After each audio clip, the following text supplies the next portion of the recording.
Hello everybody, this is Keith, co-host of the Neon Carnival. Speaking on behalf of myself and my good co-host and buddy pal Andy, just wanted to preface this video here with the following.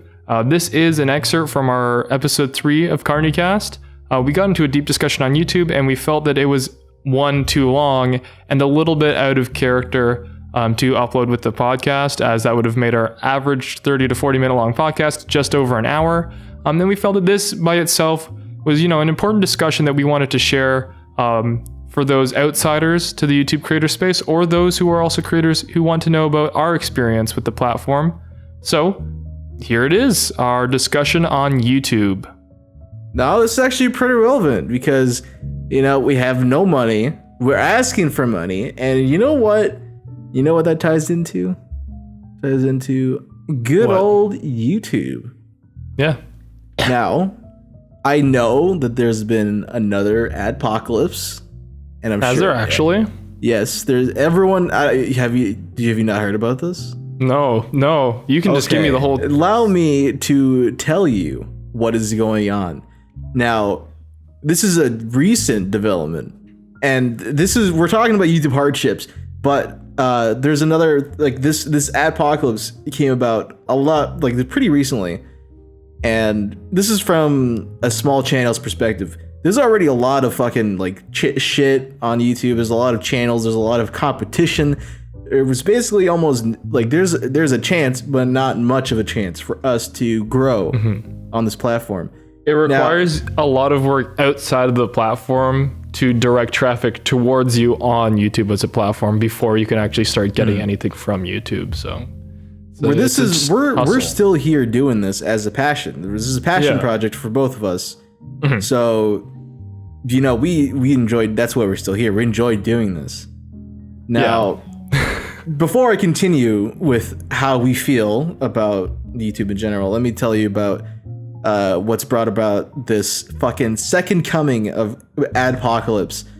Now, there is a guy named Matt Watson. No, not super mega Matt Watson. He's already upset about that, by the way. As you know, if you follow him on Twitter, you'll know. He changed his name to Not That Matt Watson on Twitter. But he has discovered, not necessarily discovered, but he is, I guess, discovered a softcore pedophile ring, in his words, on YouTube. Now, he thought to himself that YouTube wasn't doing enough to, combat this pedophile ring. And so he thought he'd be the hero. And he decided to go to the advertisers with the proof he had and to force them to pull out their ads. Oof. So he essentially fucked over everybody, and he is fucking revolutionary, just going at it like it's a war, and he's in the front lines of it.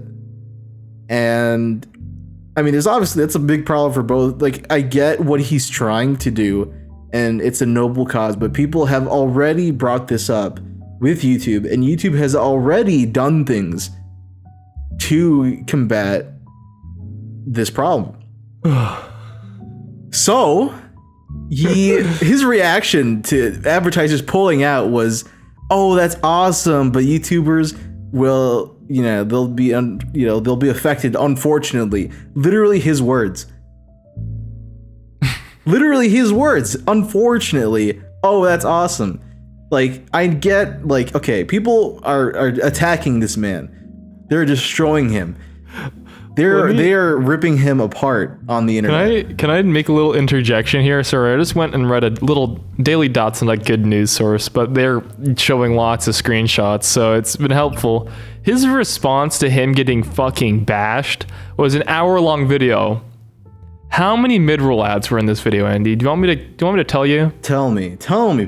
Everyone in the comments, this is a little game, little user interaction. If you're on SoundCloud, iTunes, if you're on SoundCloud, leave a comment. If you're on iTunes, leave a 5-star review. Thanks. But how many, just guess, write them in the comments, write them in whatever. Guess how many fucking mid-roll ads are in this 1 hour and 10-minute long video? Can I guess? 30. Oh shit. 30 fucking mid-roll ads, dude. 30. What was your guess, Andy? I was gonna say like 10. No, 30 fucking mid-roll ads in a 1 hour video. My now, if you God. wanted, so in an hour-long video is 60 minutes. That's approximately a mid-roll every 2 minutes. Give or take. Am I right about that? I don't know about the exact math, but yeah, it's give or take. So essentially, he realized he's getting all this clout, and people brought up the point that he's doing all this because he was trying to be a YouTuber and he couldn't do it. Now, I don't think that's necessarily the thing, but I think he's actually trying to do something. He's kind of going about it all wrong. He literally could look up just what's happening with YouTube, you know, like what they did to like fight off this problem, and he could, you know, he would have the information he needed to realize that he's kind of being a fucking idiot, and he didn't just a little bit, and he didn't need to do that. Now, a lot of people are obviously rightfully bashing this man. I've heard a couple of rumors, or I guess a couple of things about him that I don't know if they're true or not, but apparently he himself talked about or did a video where he was hitting on a underage girl.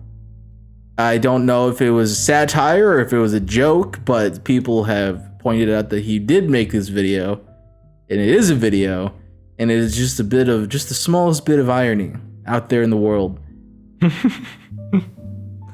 Oh boy. So that's out there in the world. That's there. And I don't know where this is going to develop. I mean, we've seen this before. We've been attacked. Despite our channel only being like I don't know, like 2 years old, we've been around the YouTube game, me since 2011. And how long have you been around, Andy? Me in like 2008. Yeah. 2008. So like, well, yeah, we've been following YouTube since its inception. Obviously, we grew up on that internet generation, so we've been around. We've seen the ups and downs. We were there when there was a star rating system. We were fucking there. I made fucking shitty Minecraft videos in my basement a while when I was a little baby. I've gone through, you know, we've been around the block. We've watched things happen on the sidelines and present kind of sometimes. We know what's up. We saw the inception of Let's Plays. We were there. I was there. I was there for the inception of Let's Plays. I was fucking there. I was there with Nintendo Capri Sun, and a bunch of those other YouTubers were the biggest Let's Players around. I remember when Scene Anners was funny. Wait. No, he wasn't. It's a running gag. Please don't make fun of us. Yeah. Scene Anners, don't call us out. Don't don't mean it. It's not. It's just Scene Anners, call us out, dude. Call us out. Bad exposure is still exposure. As Matt Watson would say. Bad exposure is good exposure. He wouldn't say that. No, dude. I genuinely feel bad for him because people have apparently been going to him thinking he's Matt Watson. I'm talking about the one that did the expose, not the super mega one. Well, that's a side tangent then. I don't feel bad for the actual guy who created the Adpocolypse because he's kind of dumb. Have we actually had advertisers pulling out already, or is it just threats? Yes. Oh. No, we have. Any big names? I think he contacted McDonald's. I don't know if they pulled out yet.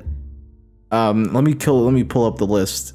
You could talk about our struggles with YouTube while I bring up exactly. YouTube sucks. It's a terrible platform. It's true. So that's where we're on Discord, and we talk to people there. We're on Twitter, and I'm trying to do Instagram and Facebook. I think one day we said let's do a website, but honestly, a lot of creators are kind of going that route. Mega64 has been doing that for the longest time. They basically just use their YouTube channel for embedding videos onto their website. You know, the company Rooster Teeth has been doing that, and they've been doing a great job with Rooster Teeth's got like the first program, but you can pretty much watch most content from their channels on their website. Okay. With the affiliates, not so much. Like, I don't think you can do that with Funhouse, Seuss, Sugar Pine, Couch Up, but you can do that with like Achievement Hunter and Okay, so just a quick hold to that. AT&T, Disney, and Epic Games dropped their YouTube ads so far. Those are the ones. That's bullshit. I still see fucking Fortnite ads on. Well, this is what they said. Epic Games has apparently pulled their ads from YouTube. What's the date on this? This is this 22nd of February. So it's only been like 9 days since, as at the time of this recording, it's been 9 days. Yeah. All right. Maybe that has. I haven't seen Fortnite ad in a bit, but I did see Fortnite ads not that long ago. So could have been the day before they pulled out. I don't know. Am I surprised? No, not in the slightest. Epic Games was a big advertiser, though. Guess what? Doesn't affect us because we can't even monetize anymore. We can't even monetize. Now that's the segue into our I guess our not necessarily next topic, but we want to be transparent with you guys. We're gonna tell you how we are doing. Is burp. Yeah. Because I guess kind of to bounce back to what we were saying before, we're on lots of platforms because YouTube's not a great place for creators. Mm-hmm. It's a good place to put your content if you do anything with visuals, but it's not great to grow your content. It's good for like maybe one day someone might pick you up and like take you under their wing or something. It's a good place for you to host your stuff, but it's not the place to just leave it and expect the world out of it. We're not disenfranchised. We have people that we know that are disenfranchised with that. They're like, oh my gosh, YouTube hates creators. Oh, it's so difficult. We've been on this platform for a long ass time. We've watched people get successful. Peers, we're proud of them. They've done great work, and it's like luck of the draw too, because it's people. We just sit there. We'd all be in the same kind of room doing the same shit, and just one person would break out, and then everyone else would get like moderate success, like in the 4 digits of subscribers, in the like 5 to 6 digits of views on videos. Right. But it was never like, no one's a fucking Markiplier, no one's a PewDiePie, but like that shit's so it's funny because like it's the same as like millionaires, how like the 1% accounts for like 50% of what's going on. Yeah. It's like it's crazy, especially when you see channels with like at least a while ago. Now it's a lot less common, but like 2014, if you had 100,000 subscribers, you were in the top 500 YouTube channels. Like that's how like kind of tight knit it was. Like there's only 500 people, like over 100,000. And now it's like you're in the thousands, right? Because there's so many like Divine people and TikTok people come over, and they've had that push, but like it's still, there's not a lot of people who are out there that are big. So there's a lot of small channels out there, and they struggle, and it's hard. We're one of them, but we enjoy it. So it's not the worst. We keep doing it. But yeah, if you like small channels, same goes for Twitch streamers, same goes for artists, musicians. Support them. Support them. If they have, if you like small artists, commission them, buy their art. Musicians, buy their EPs, stream them on, even though Spotify sucks. Still, listen to them on Spotify if you can, or on SoundCloud Premium. Share it around with your it around. Same with like YouTubers and streamers. Like streamers, subscribing is cool. Donations are really helpful. Personally, because donations is on, like, there's no cut to Twitch. There's no cut to anything unless they choose to give their their donation hosts a cut. Same with Patreon's great for YouTubers. If you it's support them. Support them. And there's one thing that I do see a lot, and a lot of people aren't necessarily intimidated, but they are scared away by creators that don't have a massive popularity or like a massive following. Now, they get like small streamers and small YouTubers. A lot of people don't tend to go to those channels or anything because of their small numbers.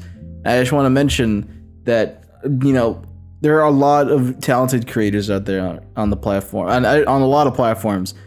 And just because they have a small amount of following doesn't mean that they aren't worth looking at or following. And I think in the same sense that just because someone has big numbers doesn't necessarily mean their content. They're obviously, to have those big numbers, it has to be of a certain standard of quality in most cases. But like, that's not just because they have big numbers, it doesn't mean that that's the content that you're going to want to watch. I think, and especially with me recently, a lot of the YouTube channels that I watch, they're around, and it's still not the biggest, like not the smallest of small channels, but again, it's super hard to find them in the first place. A lot of the channels I watch are around 10,000 to 50,000 subscribers. A lot of the Twitch streamers I watch are around that same, follower count. And artists as well. I follow artists that are around like 300 to, like 10,000 followers. And you just look for the stuff that you like. And especially, and even though it's bad kind of to create an echo chamber, those platforms, if you're interacting with that content, regardless of its size, it'll give you the similar content to that.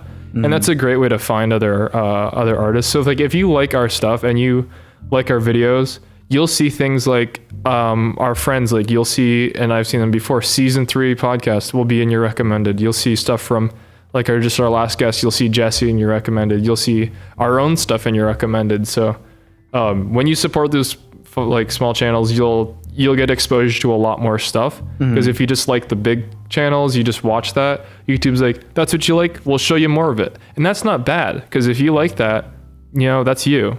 But it's if you're like, oh, I feel bad I'm not supporting small channels, but you consistently watch, like you watch Vanos Gaming every day, you watch Ninja, Philip DeFranco, you watch Shroud. Ninja, you'll always see those same people up there, and you won't get that exposure. It's like with grocery store. You go to the grocery store, you see you see your name brands, and you're like, oh, I buy those every time. Just because they're the name brand, just because they have that name associated with them. It could be, you could find a cheaper alternative, a local alternative that's way better, but you just don't know until you kind of branch out. Because if you keep buying from that, you'll become more prone to, oh, that's what I get always. I'll always go to that.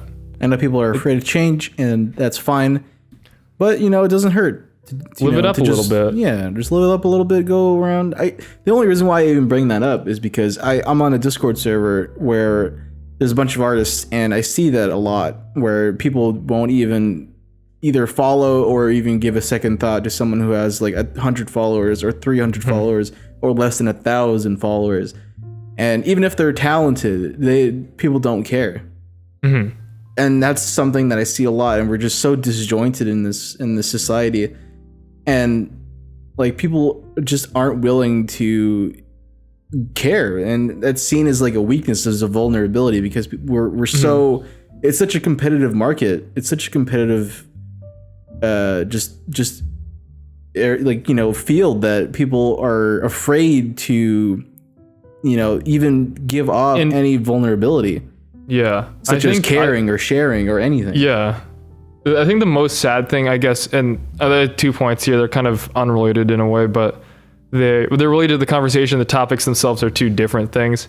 First thing I'll say, speaking with not caring because of those numbers, I want to email these people we want to have on the show. They're people that I watch a lot, that Andy watches a lot, people that they're fantastic, they're talented. And, I see them and I see, okay, they have quite higher numbers than we do. I always feel scared to even email them in the first place, because I feel like, oh, they'll just, because some of them seem like the most charming people ever, but they might be in that same mindset where, oh, because they're small, I'm going to brush them off because I don't know. I don't trust that. Obviously not enough people trust them to make good content. Should I trust them to come on their show? Could that look bad on me? Whatever. And thankfully, like Jesse, who was a little bit bigger, especially before he changed channels, he liked us prior, and he took the time to watch our content, and he expected quality out of us, and he praises us for that at times. So he was more than welcome to come on because he knew what he was expecting. And again, I keep shouting them out. They'll be on the podcast soon, season 3. They just had their another YouTuber called Detective Deckard. He's in the thousands. He's got like a good network of people that they know, but he knows them, and he gave them the time of day to look at their content, look at their podcast.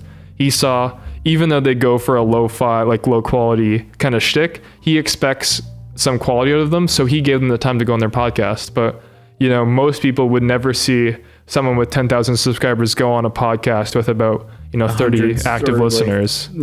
Or someone with like a channel with like 100 subscribers.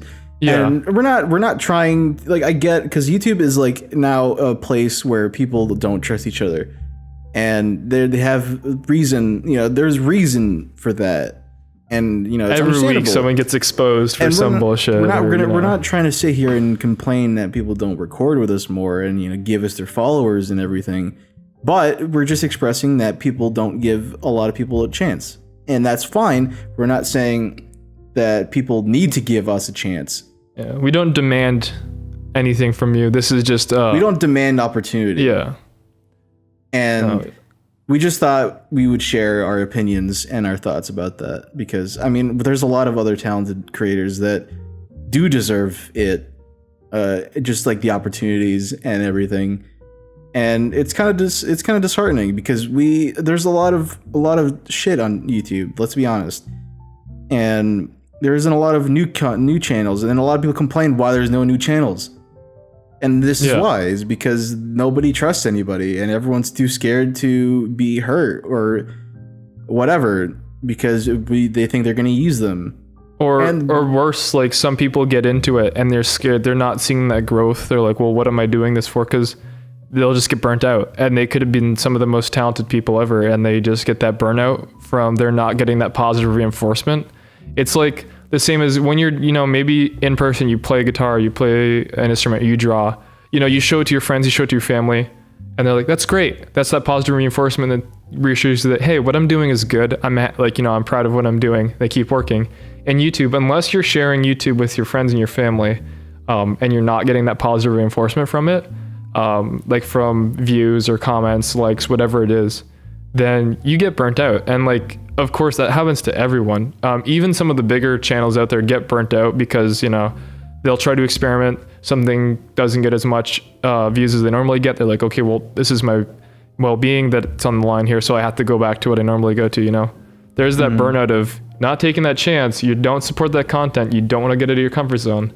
It can really, hurt creativity in a sense. Yeah. I know. It's not like an attack, but it's more of a, give those people a chance. If you think you'll like it, even if you don't, try it out and see what it is, because some of the craziest stuff in Hollywood, in the music industry, in games, has come from someone just saying, I don't know if this is going to work, but I'm going to give you the chance in the first place to see what you can do with it, And this is coming from people who honestly made another podcast amongst the others, other fucking millions, but like, I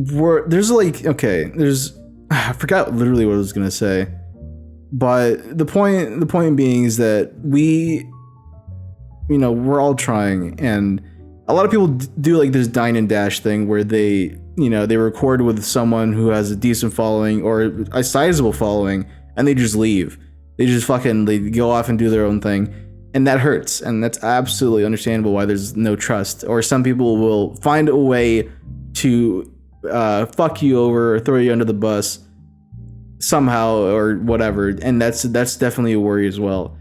It's like the sense of, instead of building a community, it's kind of just bouncing between other people's communities to try and pick people off from them. Mm-hmm. So it feels like you're getting used from the point of view of the person who gave you that chance. A lot of people are scared to talk about this, because if they do, at least this is my worry, I don't know about others, but I guess I started off with like a broad statement. I at least feel that if I talk about it, I'm like begging people or like asking people to record with me and to help us grow and et cetera, which is not the case. I just want there to be a decent community here on YouTube, and I'm sure there is somewhere, but it doesn't feel that way for small creators.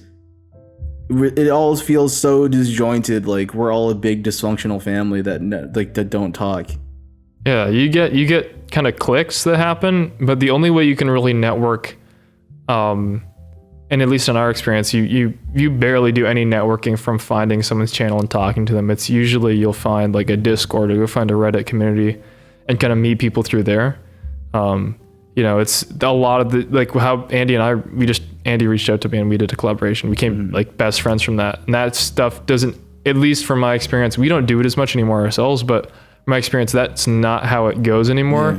Outside of like the big YouTube channels now. Like just watching a video from Catch Up, they're just doing a live stream talking about stuff, but they're at the position now where, you know, they're in LA, they know the other YouTubers in LA. So that's a local community where, you know, you're within walking distance to people. So, you know, there's not that disconnect there. But when there's channels all around the world, you know, you're trying to network, you're spread out, you know, it's kind of harder to, you know, meet those people. And if you are close to channels that aren't as big as you, you know, you obviously, there's that same problem we just talked about where that's the trust isn't always placed there because they're like, oh, is this person just trying to take advantage of me? Is this person trying to mooch?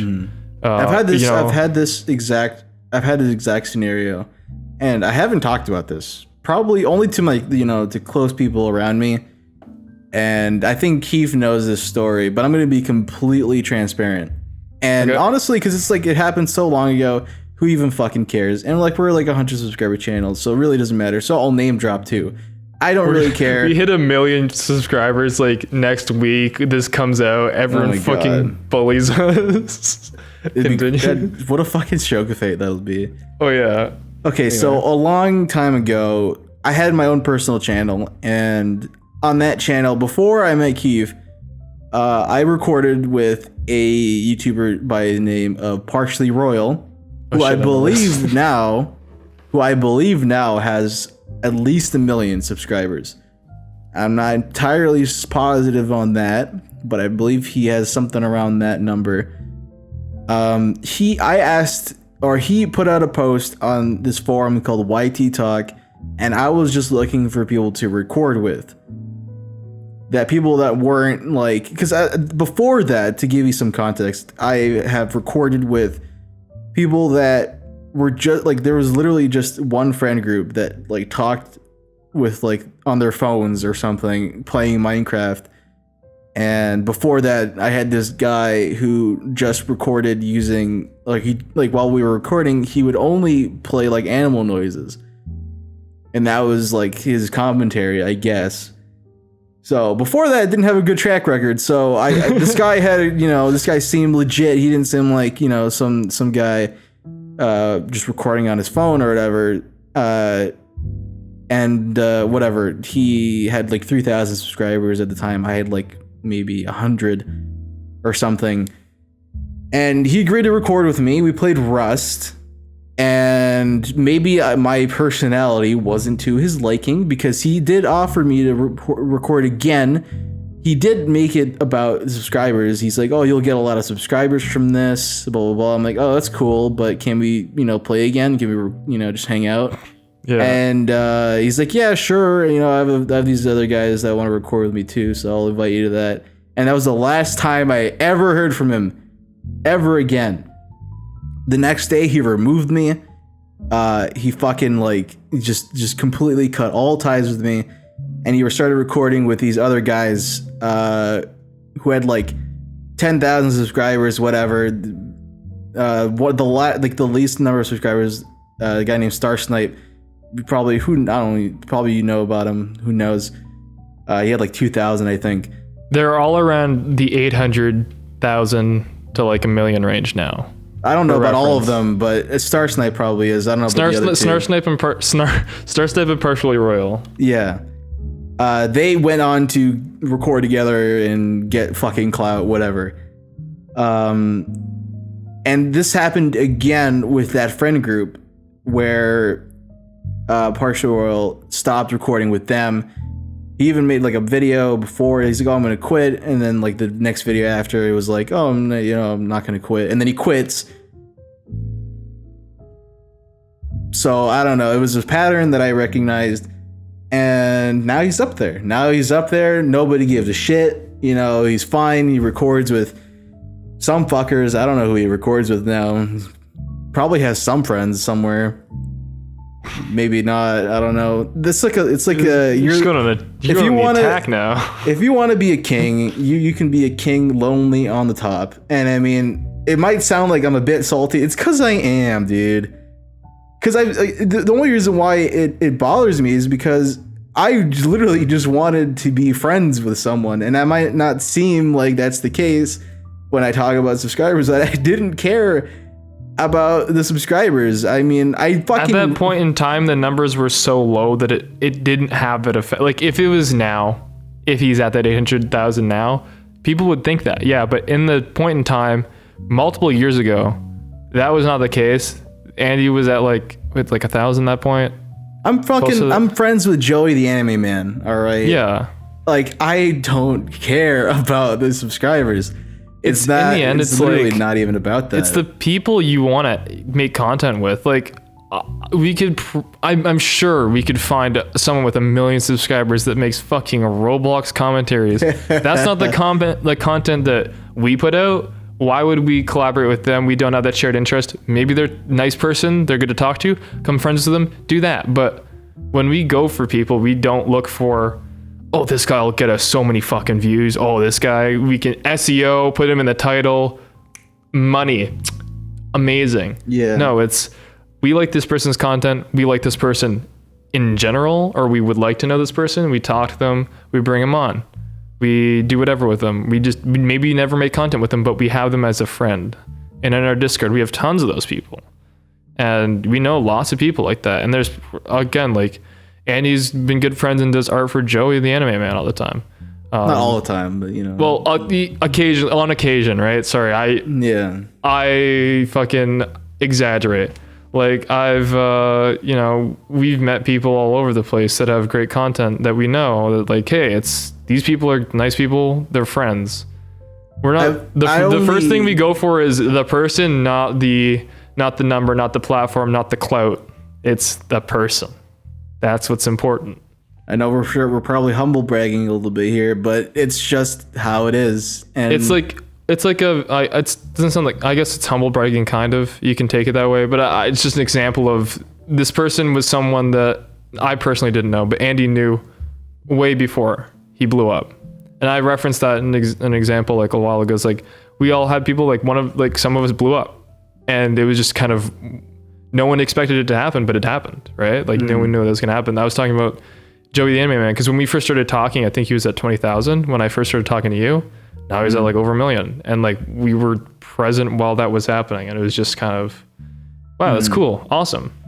The thing is that, like, at the time, like, I didn't know Keith. I didn't know basically anybody. This is even before I met Joey and that whole friend group. I mean, we're kind of disjointed now. We don't really, we're all over the place, but we're all over the place. I don't really talk to a lot of people from Joey's group. I mean, I know it's not Joey's group, but I mean, I guess whatever. Joey's friend circle. Yeah, whatever. The point is, we digress. I digress. It's just the name people know. Whatever. It's an example that we can. It's an example, okay. Yeah. But at that point, I had no friends, or at least no peers to do content with, and that's what I was looking for, a partner. Impartial royal. That's what you're looking for. I'm glad it turned out the way it did, because, to be honest, I wouldn't. Who the fuck would want to do anything with that kind of person? And I'm sure he had a reason. Maybe I was fucking annoying, to be honest. And I'm kind of going on the attack here. Maybe I got him all wrong, but this is just what I know. All right. But it's in that sense that we've interacted with people like that before, who they'll be your friend one day, and they're like, hey, you know what? This person, I got talking to this person with like twice as much subscribers as you have, or twice as many as I have. See you later. Bye. We've seen people like that come and go all the time. Those people, sometimes they go somewhere, or they burn out, or because they're not going for friends. They have good friendships. They drop them for something that can benefit them. But in the end, like, well, that's great. When you're stepping on people's toes and burning bridges, eventually that you've just exiled that community, the people you know. You can't really go back to those. And, friendships can be forever, but, especially on internet platforms and social media, like your clout is so vapid. Like, the generations of YouTubers come and go so fucking fast. Like, like Markiplier and Jacksepticeye, PewDiePie, those guys were huge. They're huge right now, but before them were people like Jenna Marbles and Smosh and fucking Mr. Guitar Man and Ray William Johnson and fucking Philly D. Those guys they've been surpassed, and now people have surpassed those gaming channels with the new vloggers and viners and all of that. And that changes so often. So while you're chasing for that fame, you might have missed the boat. Should have been on Vine. Theoretically. Should have been on TikTok, dude. You should have been on TikTok. But when you miss that boat, you've then, not only have you kind of fucked up your career, in a sense, you can probably bounce back. Anyone can bounce back. For that reason. Yeah, they'll know you for doing those things. And then when you come back, you're like, okay, well, now things have mellowed out. What are you going to do? You've lost your friends. You've lost relationships you've built. Maybe the community that you've gotten yourself into is something that you no longer enjoy. You don't really have those people that support you as much. And maybe you do. And if that happens, awesome. But in our case, we've watched people do that. And it's really sad afterwards. It's like, wow, I would have loved to, keep working with that person until you find out, okay, well, they've just did this to me. That really soiled that friendship. And then, you lose that connection, and it sucks. And in every industry, it's like who is how you get big, and people still take that to heart. But it's like, yeah, knowing everybody's great. But if you're just going to know the best people, like if you want to you get fresh out of film school, you immediately you know what? Fuck all my peers. Fuck them. I'm going to go right, and I'm going to go, try and intern with Steven Spielberg. You just said fuck you to all of your alumni, your friends, possibly, to go do that. They shut you down. Well, now none of your friends want to, work with you. So who's going to work with you? Because you have no connections anymore. You just threw them all out for one chance, right? So, be nice to people. Support small creators. Talk to them. Make friendships. Take us for an example. Andy hates me, but it was good for a little bit. Now I want to end off that story with one last note directly to Partially Royal. Jared from Subway. His name is Jared. Jared Fogle. Jared Fogle. Okay, his name is Jared, and I don't think he'll ever listen to this. And if he does, I just wanted you to know that after that recording, I was actually happy that I made a friend that day, and I was gonna ask you if you would let me draw something for you, just to thank you, just for being cool.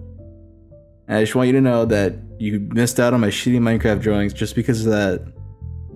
Just for that. So wherever you are, whatever you're doing, fucking just know you missed out on that.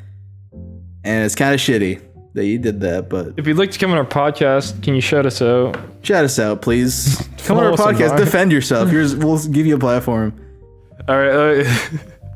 We'll get you on Baited Podcast. Love a debate. Exactly. And I think that, do you have any last remarks before we end this podcast? This is the longest one yet. This is the longest podcast. This is the most honest I think I've ever been in a public setting. So that is something to note. Yeah. Well, thank you. See, because of that, now you have to like, comment, favorite, and subscribe. Click the notification bell. Hit that subscribe button. Slap it right on the ass. After all of that, saying we don't care too much about the numbers, then we do the fucking whole spiel of, hey, make sure to check us out on Twitter, Facebook, Instagram, Patreon, Tinder. That's what we live Tinder, for. TikTok, Minecraft.net, MySpace, Grindr. Make sure to join our server on Fortnite. Join our Discord so you can make fun of us. Yeah.